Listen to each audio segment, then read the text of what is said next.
You enter Rome, a D37. The marble floors of the imperial palace gleam under oil lamps. The air smells of incense and wet stone, mingled with the faint iron tang of empire. The whispers of courtiers slide along the columns like serpents, and at the heart of it all sits a young emperor wrapped in his purple robe, eyes fixed not on the Senate, not on the gods, not even on the empire that has just fallen into his hands. Gaius Julius Caesar, called Caligula, was only 25, but already the marble walls seemed too narrow for his hunger, and yet in these first days of power it was not Rome he clung to.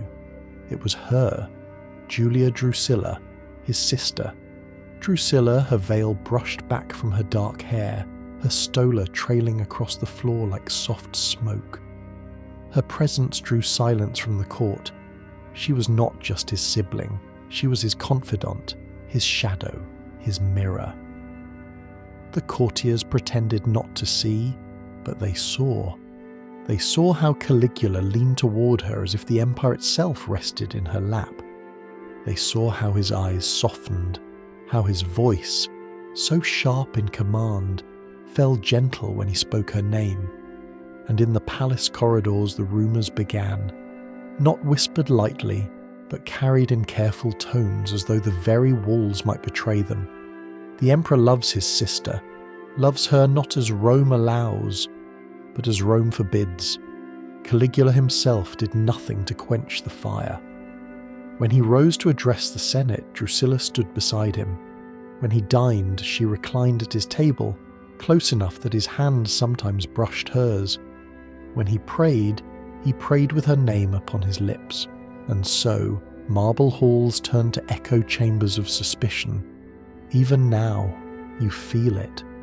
The unease thick as smoke, the weight of eyes watching from shadowed alcoves, every gesture, every glance, another stone laid upon the altar of scandal. What bound them so tightly? Was it grief for a childhood steeped in blood? Parents slaughtered, siblings murdered, leaving only the two of them to cling together? Or was it something darker, something Rome itself could not name without shuddering? Drusilla's veil slipped across her shoulder as she turned toward him, and Caligula reached lightly to adjust it. A brother's hand, or a husband's? The palace could not decide, and neither could Rome. Will this forbidden bond save or destroy them? Subscribe to uncover the tragic fate that awaits. The purple robe of the emperor draped across his shoulders like destiny, yet within its folds was not triumph, but obsession. Caligula raised his sister to heights unseen. He placed her above senators, above generals, above the wives of Rome's greatest men. To him, Julia Drusilla was not mortal. She was divine, and so the veil, symbol of modesty, became something else entirely. A banner, a crown, a signal to the watching world that the emperor's devotion was not bounded by law or by custom. In the stillness of night, when the palace lamps burned low, Caligula would walk the marble halls with her voice still in his ears. To those who saw him then, he seemed less emperor than widower waiting for grief to strike, for his love for Drusilla carried a shadow, as though fate itself had drawn a line he dared to cross, and cross it he did, openly, shamelessly, to the point where Rome no longer wondered if it was true but when it would break. The emperor's devotion was not gentle, nor safe. It was a flame burning the veil itself, a devotion that bound Rome's destiny to one forbidden love and one sister's fragile breath. The palace windows stand open to a restless Roman spring, but the air inside is suffocating. Incense curls in heavy smoke, clinging to stone, to silk, to the silence that presses against every chamber. Julia Drusilla is dead. Drusilla, the emperor's sister, the woman he called his equal, his confidant, his other half. Her veil lies folded at the foot of her bed, untouched, like a relic of a life interrupted. And Caligula, the emperor in his purple robe, refuses to believe she is gone. He moves through the palace like a man carved from marble, his eyes hollow, his steps without sound. He does not eat. He does not speak of governance. He does not lift his hand to sign decrees. For Rome, the emperor is absent. For Caligula, the world has ended.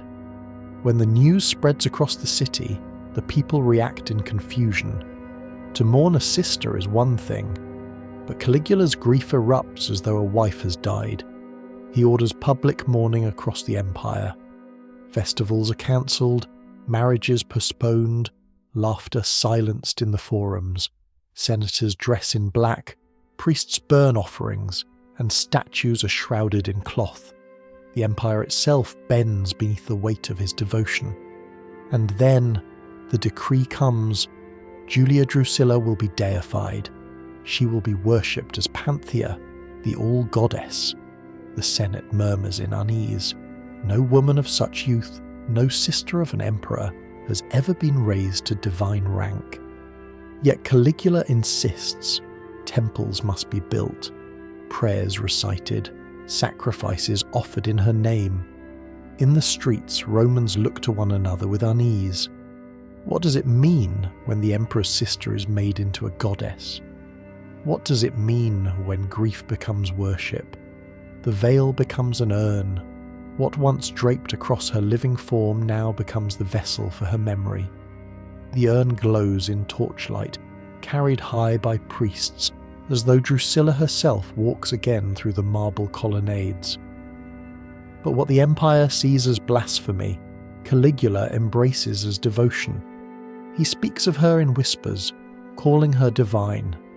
He tells the people that she is not lost, merely transformed, that Julia Drusilla now guides Rome from the heavens, as protector, as eternal bride. And yet, beneath this declaration lies something darker, for when an emperor can raise his sister to godhood, what limits remain? If he can transform grief into law, what can he not command?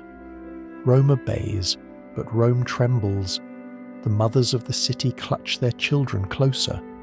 The senators bow, but whisper in corners. They fear what kind of ruler rises when mourning itself is sharpened into a weapon.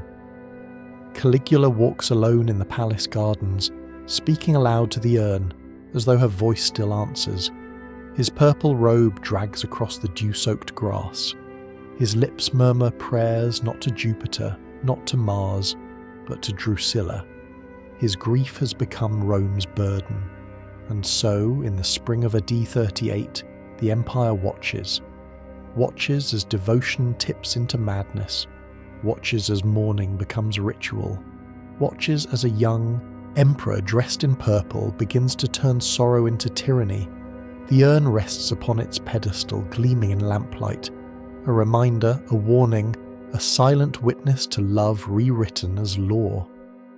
And from this moment, suspicion grows. If grief could command gods, what fate awaited Rome under Caligula's hand? Late in the year AD 38, Rome still staggered under the weight of mourning. Julia Drusilla's urn glimmered in temples, her name whispered as Panthea. Yet even as the city bowed before her memory, Caligula's gaze shifted toward the living. Two sisters remained, Agrippina the younger, sharp-eyed, ambitious, her stola draped in solemn dignity, and Livilla, the youngest, her beauty quiet, her presence more shadow than flame. Rome expected them to fade into silence after Drusilla's death, but Caligula thought otherwise. He summoned the Senate. Senators gathered in their white togas, faces blank masks of obedience.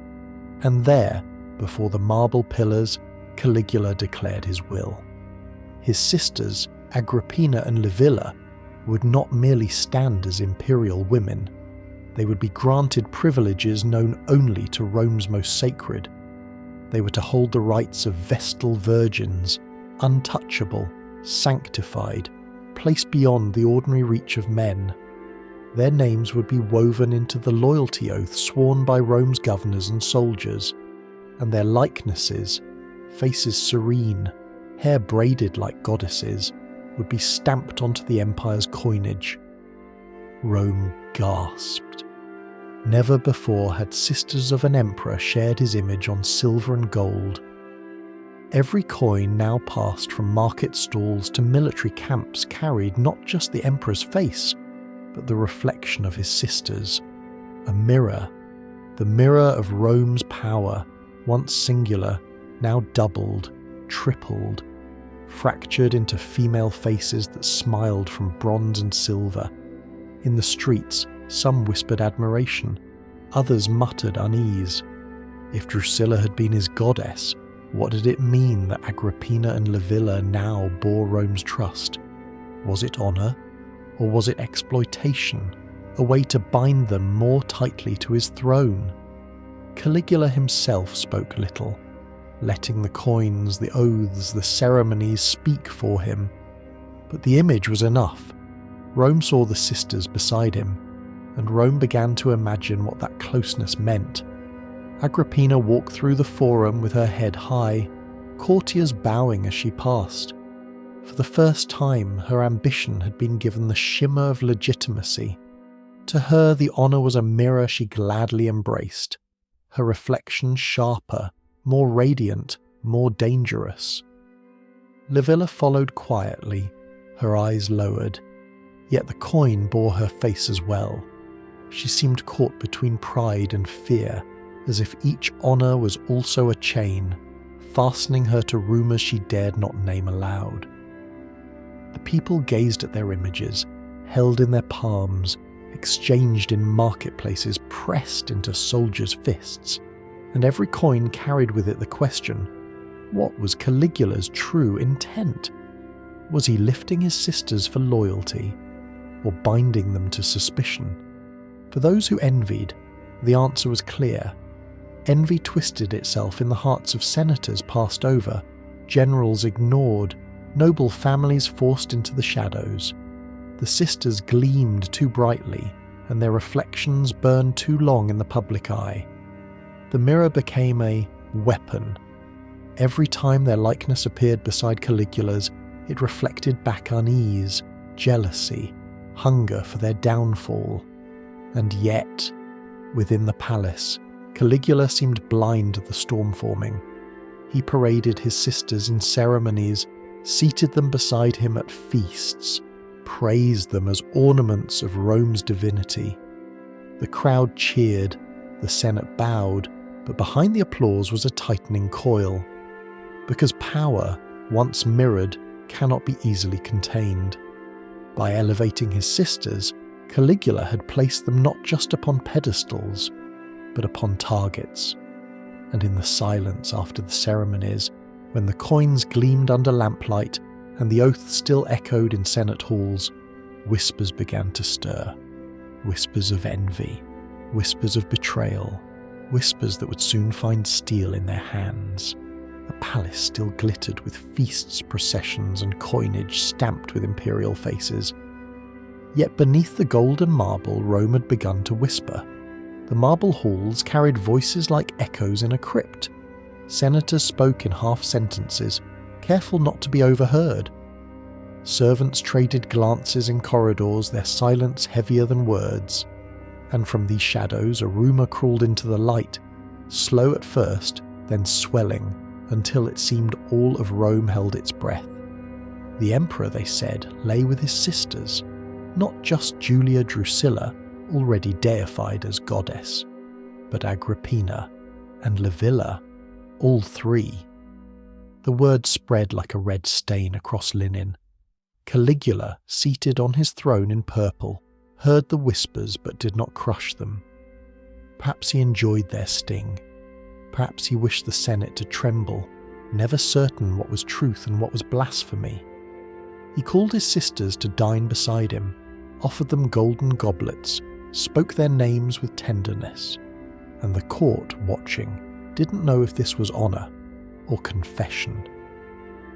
Agrippina, sharp-eyed and composed, walked the Senate halls with her head high, but each bow she received carried a hidden question.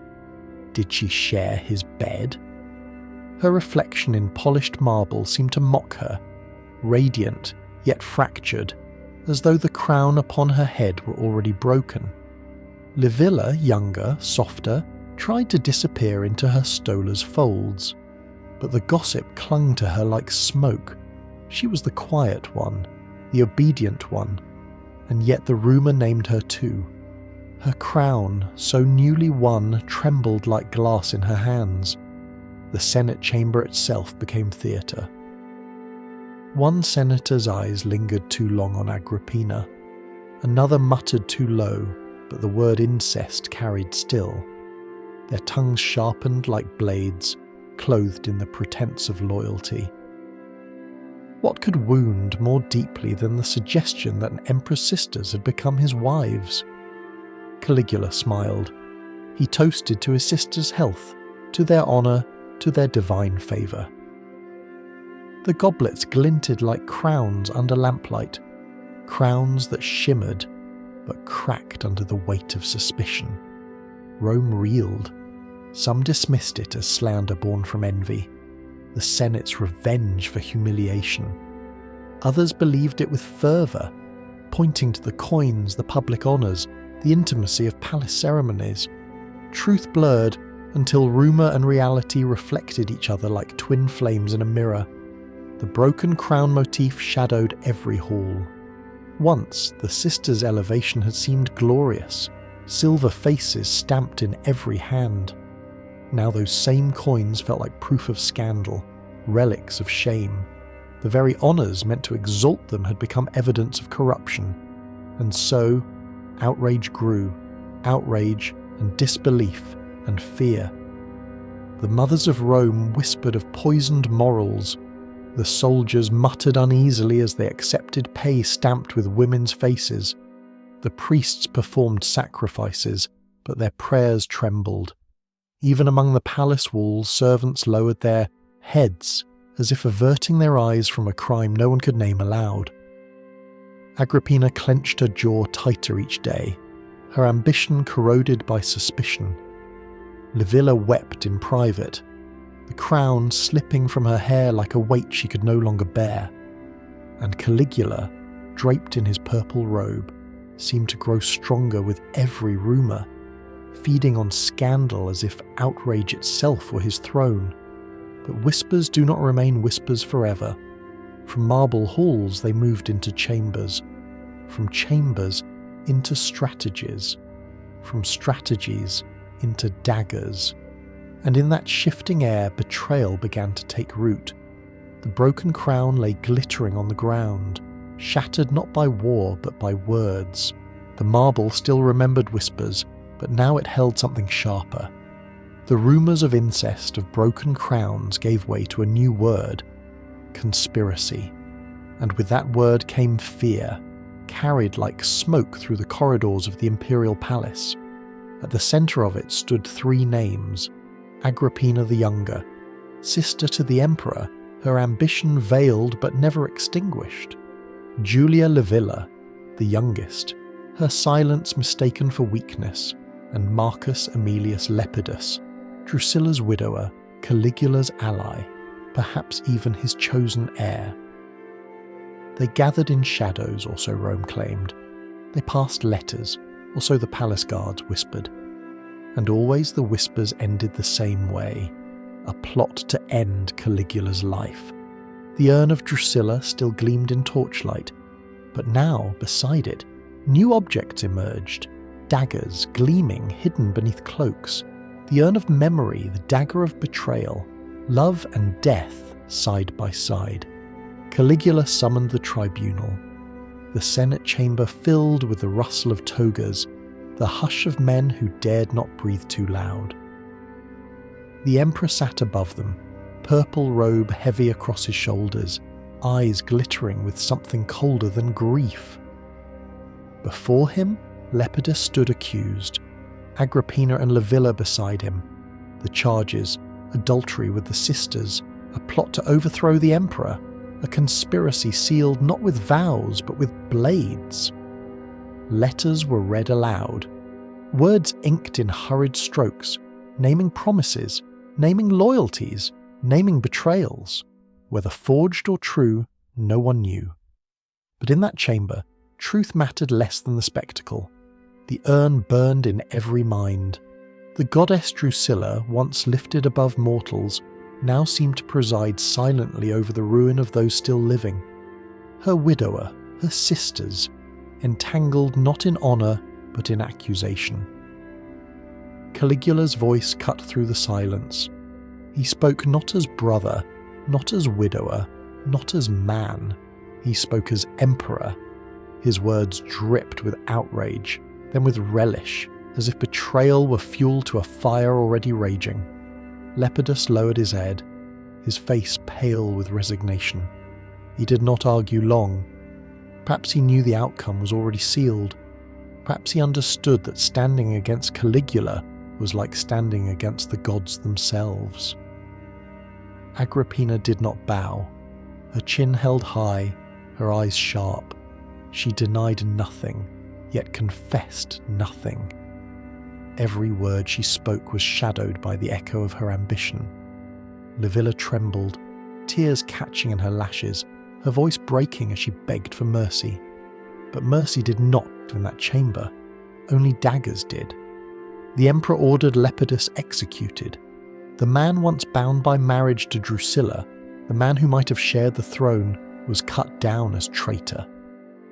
His possessions stripped, his memory blackened, his body returned in silence. As for Agrippina and Livilla, the emperor's decree sent them into exile, islands of isolation, far from the marble halls where their honour had first been shattered, their crowns broken, their voices stolen, their names twisted into scandal, and still the urn remained, a reminder of devotion, of loss, of a love that had begun this spiral. But beside that urn now lingered the image of daggers, hidden, gleaming, waiting. Symbols not of devotion, but of betrayal. The Senate watched in silence, the people whispered, and Rome itself seemed to tremble, caught between reverence for its emperor and suspicion that no bond of family, of marriage, of loyalty was safe under his rule. The daggers gleamed once, then disappeared into shadow, but their echo remained, because in Rome, a dagger drawn once will always be drawn again. The sentence had been passed, the blood already spilled. Marcus Aemilius Lepidus lay dead, his name erased from marble records, his ambitions ended with a stroke. But for Caligula, execution was not enough. His rage did not rest with death. It reached further, into exile, into humiliation, into the very objects his sisters once touched. Agrippina the Younger was taken first. Guards escorted her through the palace corridors she had once ruled with her gaze. The senators bowed their heads, not in respect, but in silent relief that the storm had passed over them. She carried no crown, no diadem, only the broken memory of power, a crown shattered in whispers. Her journey ended on a barren island, where the sea winds tore at her stola and the salt stung her skin. Julia Livilla followed. The youngest, fragile in her silence, led away under heavy watch. She wept as she left the marble halls, her tears tracing the embroidery of her gown until the fabric glistened like broken glass. Her exile, too, led her across the water to a lonely shore where no voice would call her noble again. The empire watched, not with cheers, but with unease. For what emperor banishes his own blood? What ruler scatters his sisters into distant tombs of solitude? Rome could not speak the answer, for to speak was to risk the emperor's wrath. But Caligula was not finished. In the city of Lugdunum, an auction was held, and upon the block lay the sisters' belongings, bracelets of gold once clasped around Agrippina's wrists, veils that Livilla had draped over her hair in timid grace, jewels, gowns, silver dishes from their tables, every fragment of their lives turned into coin. The auction house echoed with bids, the hammer striking down again and again, each blow a gavel splitting family into commodity. The broken crown became the gavel, power reduced to profit, dignity reduced to spectacle. To the courtiers it was theatre. They came not only to buy but to watch, to witness humiliation itself sold piece by piece. The sisters' lives dismantled, their memories scattered across the empire. Every object became a rumour, every trinket a reminder of disgrace. Even in exile, Agrippina felt the cut. Word reached her that her jewellery now adorned wives of senators, that her gowns now swept across banquet halls she would never see again. Livilla too heard the whispers, that her belongings had been seized by those who once bowed before her. Exile stripped them of voice, but the auction stripped them of presence. And Caligula? He stood above it all. His purple robe shimmered under torchlight as he laughed at the spectacle. To him, this was more than punishment. It was erasure.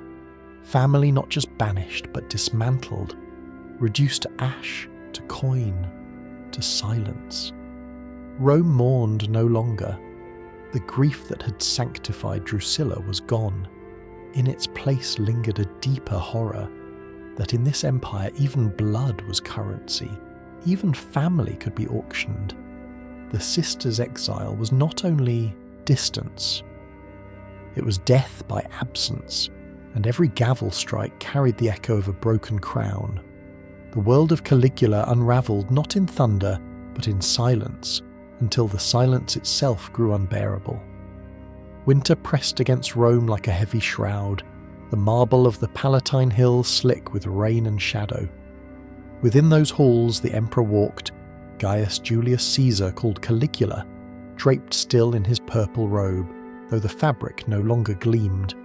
Its folds hung loose, stained by sweat, by wine, by the tremors of a mind unravelling. The empire whispered, whispers of sisters sent into exile, whispers of Lepidus cut down as traitor, whispers of the goddess Drusilla, whose urn still glowed faintly in the lamplight of temples. The whispers wound themselves tighter, until even the Praetorian Guard shifted uneasily at their posts, their eyes fixed on the floor whenever their emperor passed. Caligula no longer heard Rome's prayers. He heard only echoes of laughter, of suspicion, of betrayal. He stared into polished mirrors until his reflection seemed to blur, his own face staring back at him like a mask he could not remove. Sometimes he saw Drusilla in those mirrors, her veil draped across her brow. Sometimes Agrippina, her ambition carved in sharp angles. Sometimes Livilla, weeping silently in the glass. The mirror showed him not power, but ruin. At banquets, he raged. He mocked senators, humiliated generals, struck fear into noble families. He wore crowns, then cast them aside, as though testing which one fit the ghost whispering in his ear. He was emperor, god, husband, brother. Every role twisted together until even he no longer knew where one ended and the other began. But Rome remembered. Rome had not forgotten the daggers once raised against him, nor the exile of his sisters, nor the auction of their jewels. Rome saw in him no longer divinity, but madness clothed in purple.